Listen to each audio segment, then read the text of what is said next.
welcome to Sola Church Online. I'm Rigg. This is my wife, Miranda Landers, and together we lead Sola Church, a life-giving church in Santa Monica, California. We meet in person and online on Sundays at 10 a.m. Pacific Time.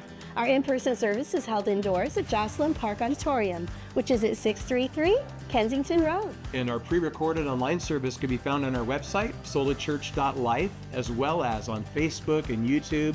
That's at Sola Church LA. And we have a great service for you today. Let's worship.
Survive when we praise you.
The God of breakthroughs on our side.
inside of me. I raise a hallelujah. I will watch the darkness leave. I raise a hallelujah in the middle of the mystery. I raise a hallelujah. Fear you lost your hold on me. I'm gonna sing in the middle of the storm, louder and louder. You're gonna hear my praises roar. Up from the ashes, hope will arise. Death is defeated, the King is alive.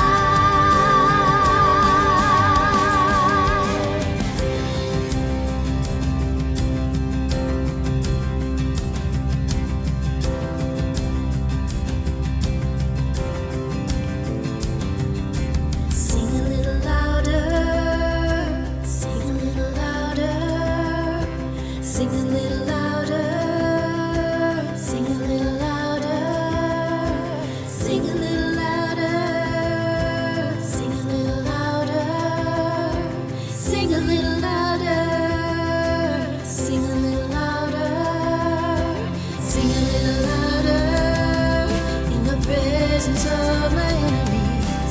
Sing a little louder, louder than the unbelief. Sing a little louder, my weapon is a melody.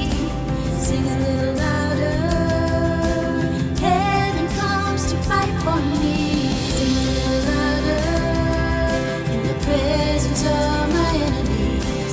Sing a little louder, louder than the unbelief. Sing a little louder, my weapon is a melody. Sing a little louder, heaven comes to fight for me. Sing a little louder, I'm gonna sing in the middle of the storm, louder and louder. You're gonna hear my praises roar. And up from the ashes, hope will arise. Death is defeated, the King is alive. I'm gonna sing in the middle of the storm, louder and louder. You're gonna hear my praises roar. Up from the ashes, hope will arise.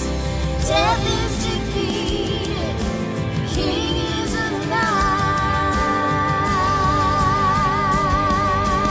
Raise a hallelujah.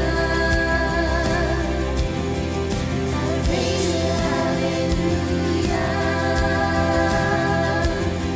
I raise a hallelujah.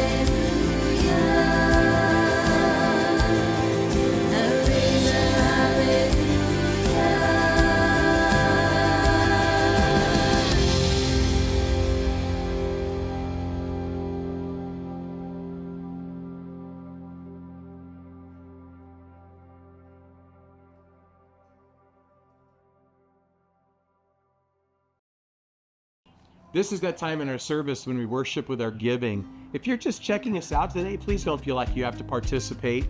But if Sola Church is your church home or these online services have been a blessing to you, it's super easy to make a one-time tax-deductible donation or even to schedule a recurring gift. The easiest way is to scan the QR code on your screen, but you can always go to solachurch.life and click the tab at the top that says Give. Thank you so much for your generosity. You're making it possible for us to reach the west side of LA and beyond. Let's get into our time of teaching.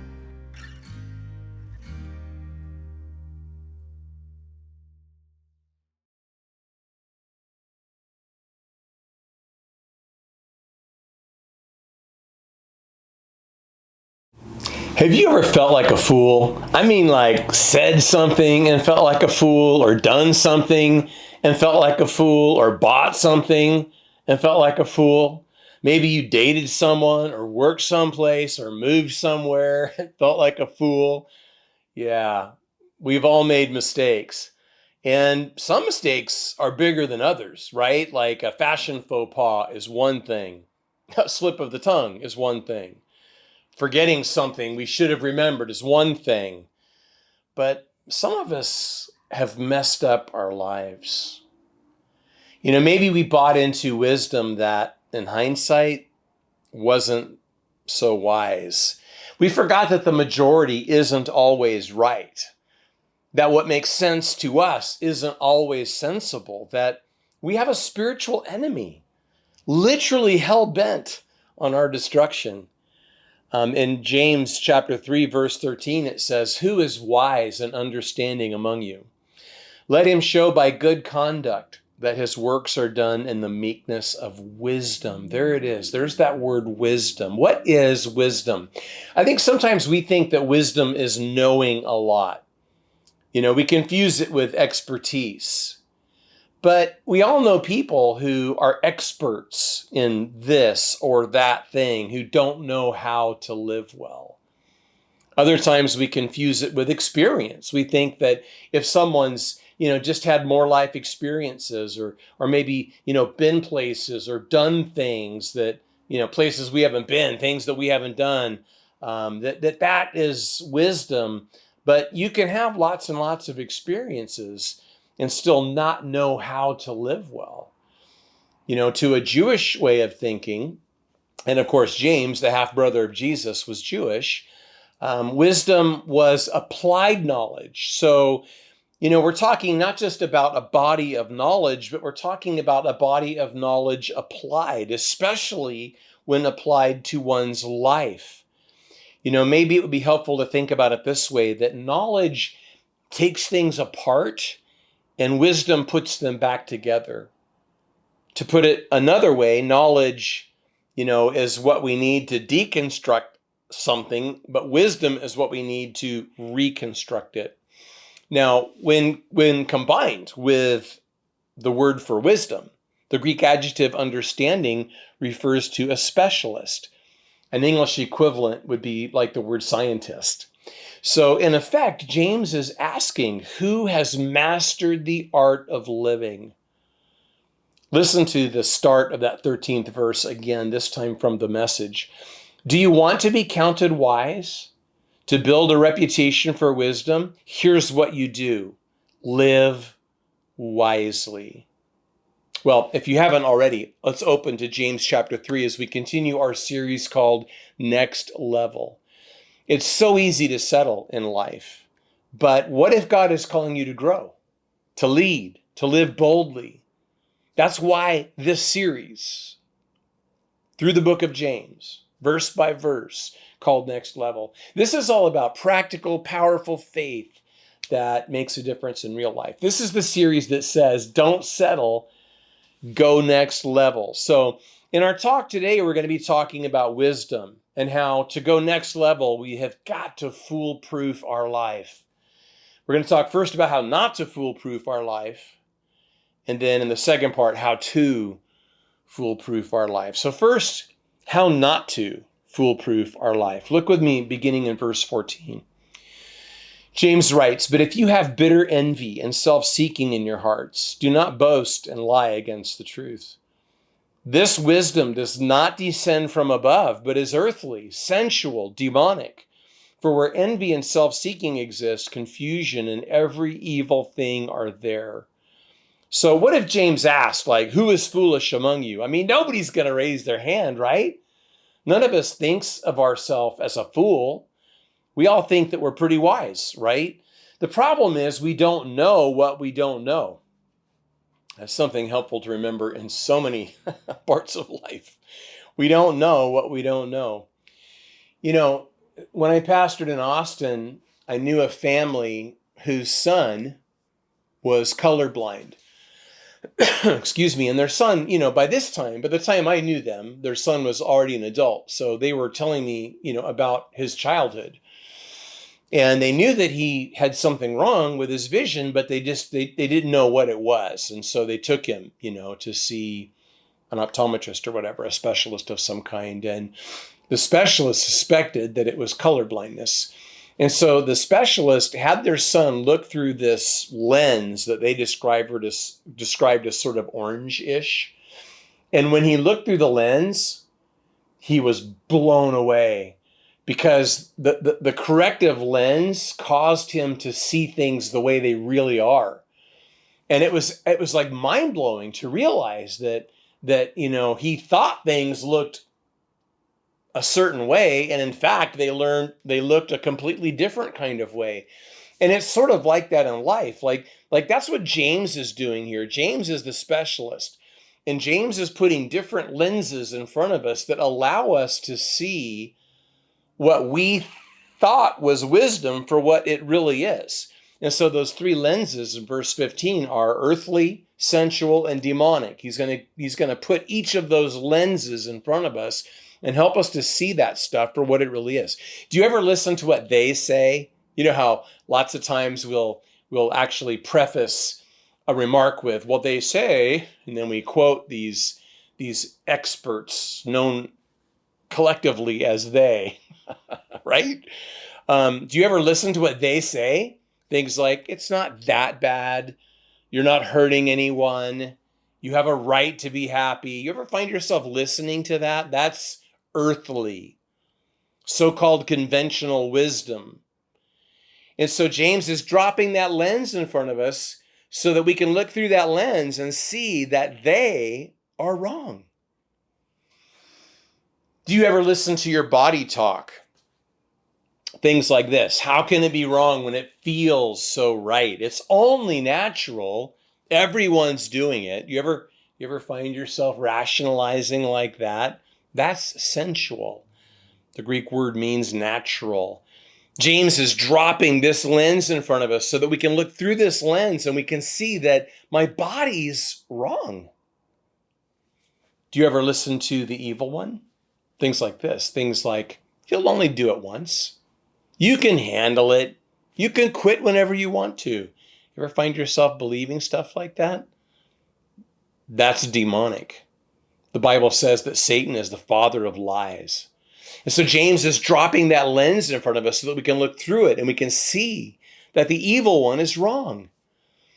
You know, this stuff that we thought was wise, the truth is it's earthly and not heavenly. It's sensual and not spiritual. It's demonic and not godly. And you notice the descending arrangement.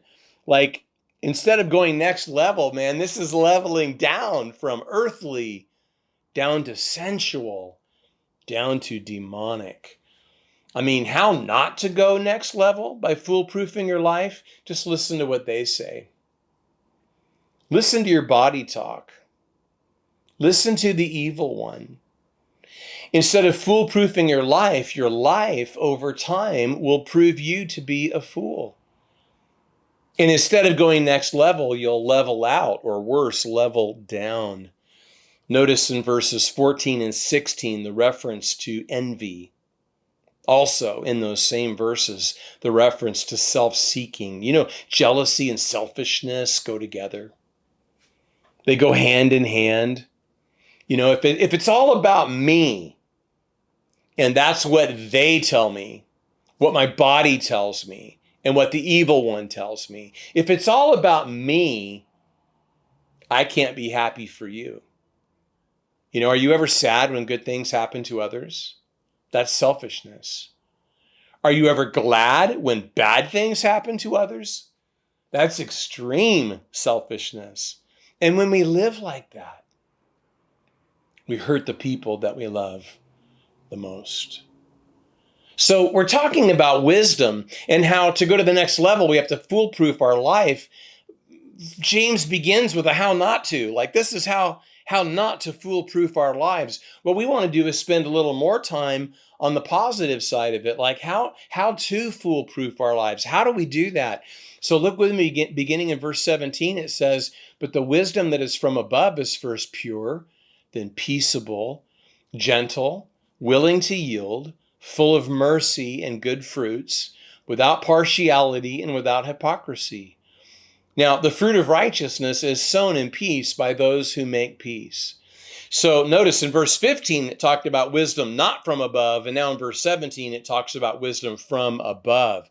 So instead of what they say, we're to be all about what this says, the Bible, God's word. Instead of what my body says, I'm to be all about what my spirit says. Instead of what the evil one says, I'm to be all about what God says. Now, here's the problem. No one plans to be a fool. No one plans to mess up their life. We've all made a mess of things. I have. And none of us planned to do it. None of us woke up one morning and said, I think I'll wreck my life today. That just doesn't happen. The problem isn't that we plan to mess up our life. It's that we don't plan not to. We never foolproof our life. And so that's why it's time for some how-to. Let's dig in. Let's go a little deeper here. James says in verse 17, you'll notice that it says wisdom from above is first pure. So if you're taking notes, I want you to jot down, I want you to start a list of things that we're going to follow to foolproof our lives. And the first thing I want you to jot down is prioritize purity. I mean, when you think about purity, we could think about the various parts of our lives. So, I mean, when it comes to our lives ethically, when it comes to our lives morally, when it comes to our lives spiritually, where are we with this? Well, in the words of that great theologian, Steven Tyler, we're living on the edge, right? I mean, so many of us are.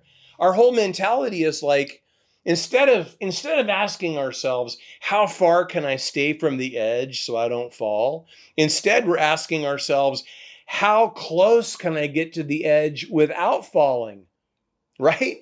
Or worse, how far can I go past the edge without falling too hard? And then when we're way down there at the bottom, picking ourselves up, dusting ourselves off, we're asking ourselves, how did I fall so hard? And it's really not that hard to figure out.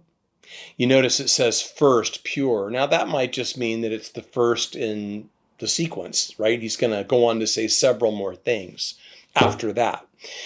But it could also mean that purity is the priority, that it's the highest of them all, first pure. So to go next level by foolproofing your life, prioritize purity ethically, morally, spiritually. Next, it says in verse 17 that the wisdom from above is then peaceable. So the next thing you're going to write down in your list is make peace. Now, are you peaceable? Am I? Or are we not so much? Maybe we're argumentative. I remember reading many years ago that you never win an argument. That's so wise. You know that, right? You never win an argument because if you lose, you lose. But the problem is if you win, you lose. We need instead to adopt a no losers policy. I like what Gary Smalley wrote. He said we should redefine winning an argument as finding and implementing a solution that both people can feel good about. Yeah. So maybe one of the ways to foolproof our life is to offer an olive branch. To go next level by foolproofing your life, make peace. Who do you need to make peace with right now? Next, it says in verse 17 that the wisdom from above is gentle. So on your list, the third thing you're going to write, the next thing you're going to write is go gentle. Now, the Greek word here for gentle is not the usual word. Instead, it's a Greek adjective that is used of those who would listen to reason. And so I want to put it like this. I want to ask this question. Are you a reasonable person? Can you be reasoned with?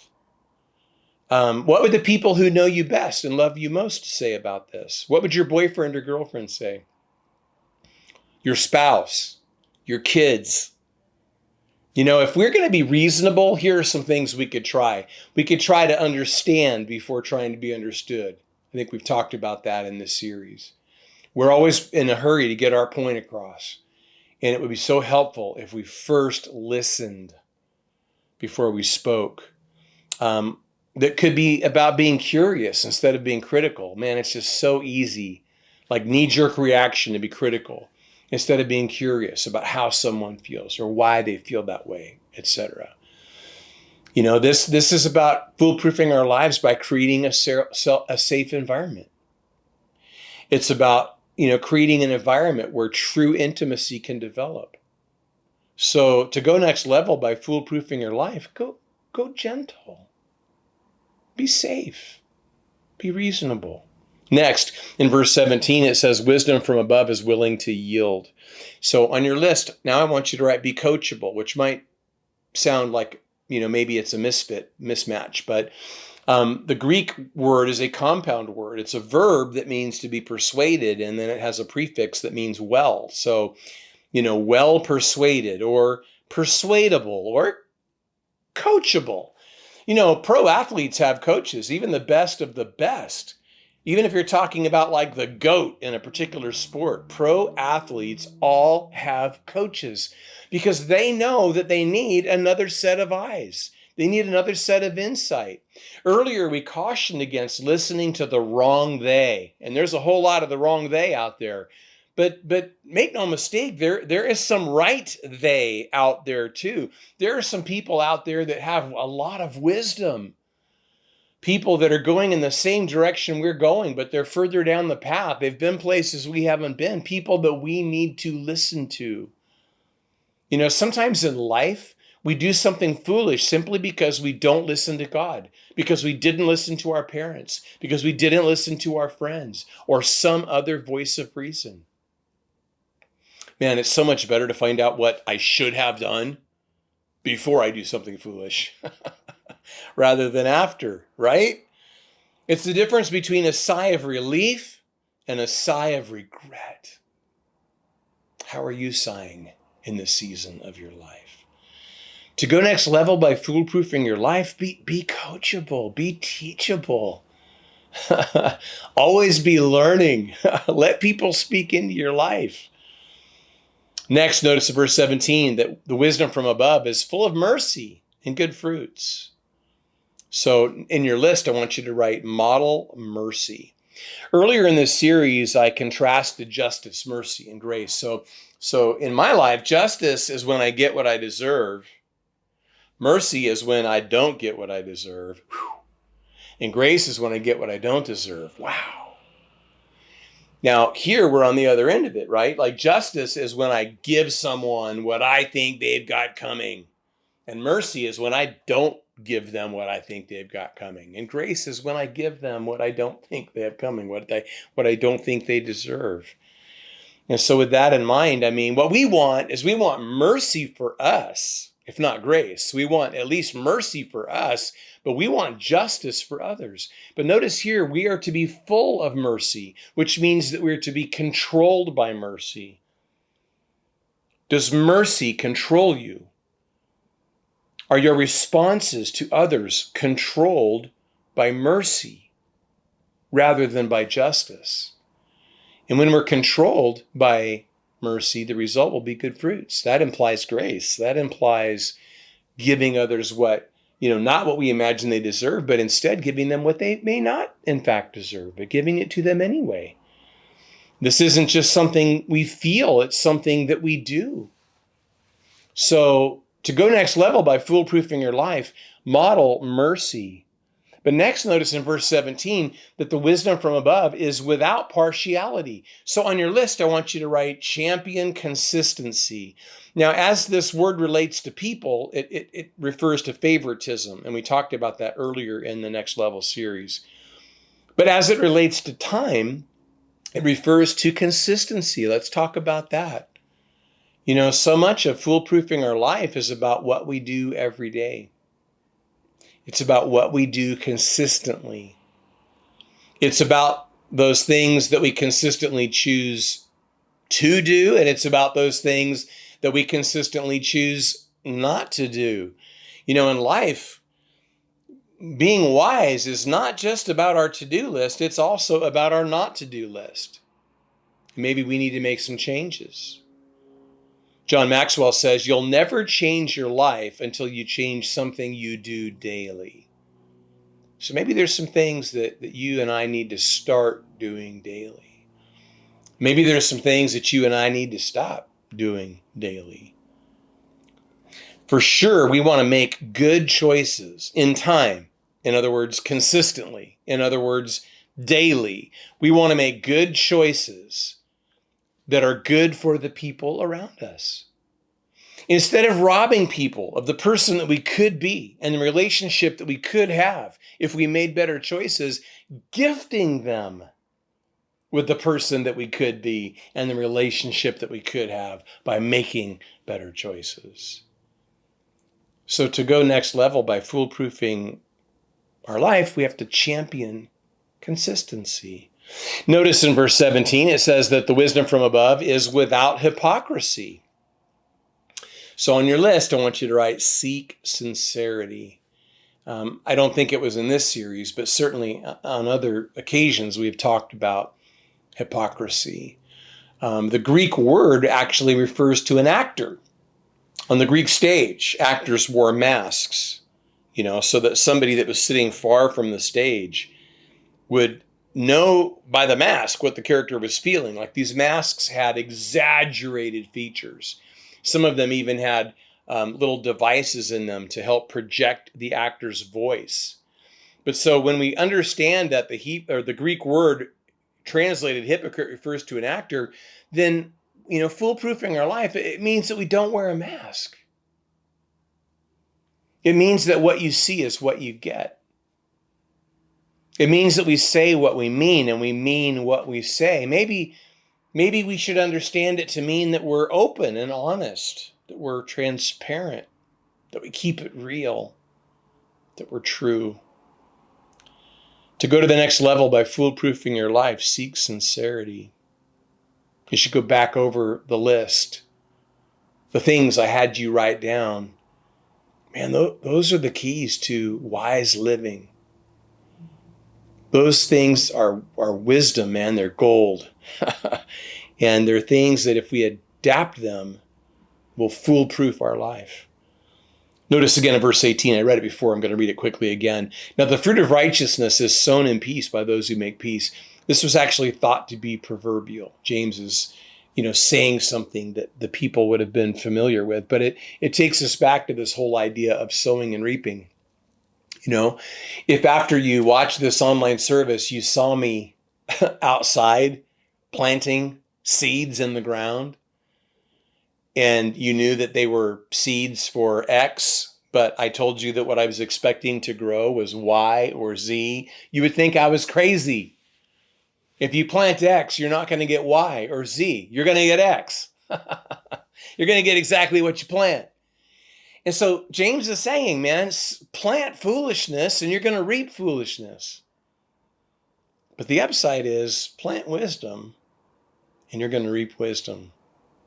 Yeah, this talk about wisdom, all about how to go to the next level, we have to foolproof our lives. And we've talked about how not to do that, but we've talked also about how to do that. I want to draw your attention to a little prepositional phrase in verse 14. It says, in your hearts. Yeah, there's a saying, as goes the heart, so goes the life. I think there's a lot of truth to that. I have had, and maybe you have too, I have had friends who've had heart attacks. Friends who, thankfully survived and who have shared their experience with me afterwards. One of the things that they'll tell you that things they were unwilling to change before they had a heart attack, they were so willing to change after. Yeah, I bet. What if you knew that you were, one stuffed crust pizza away from a heart attack? What would you do? What would you be willing to change? But, we could think about that in our lives.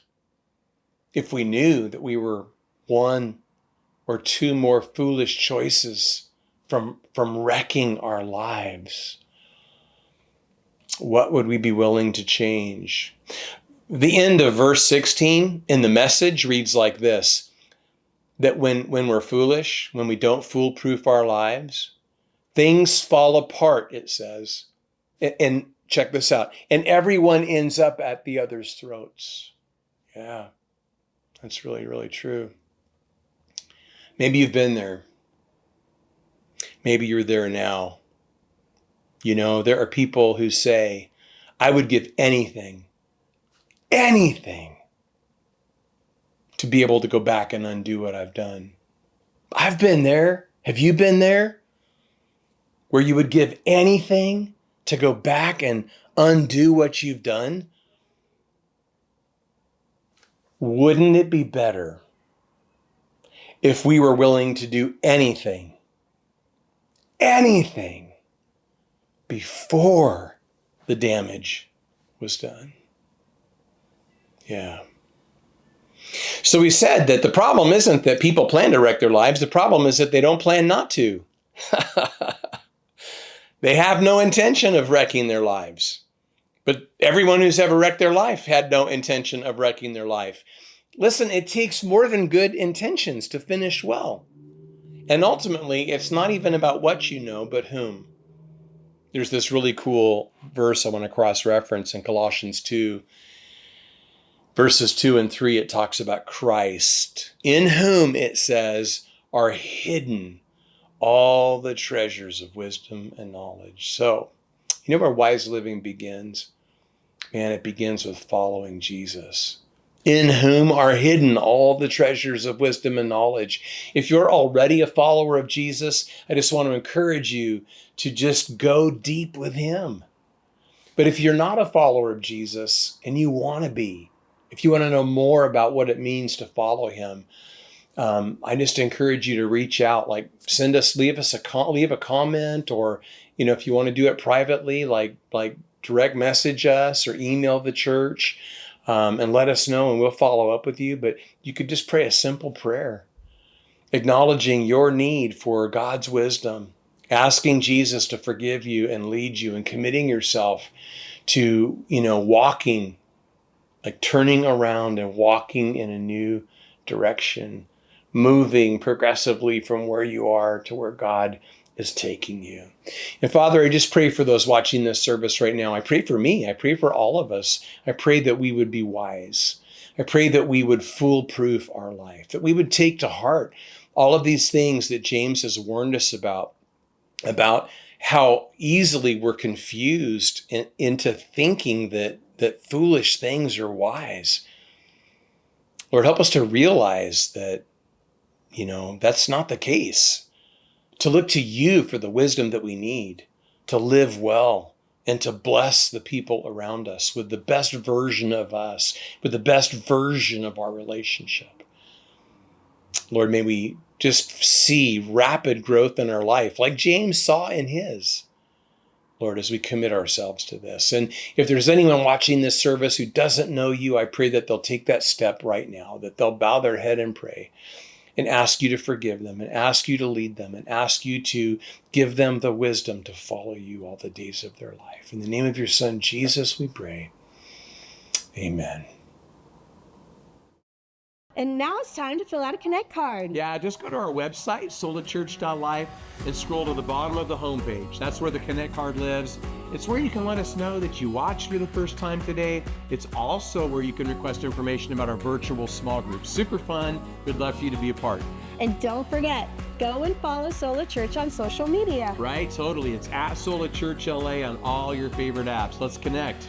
And we hope that everyone has a great week. And we will see you next time at Sola Church Online. Bye, everybody.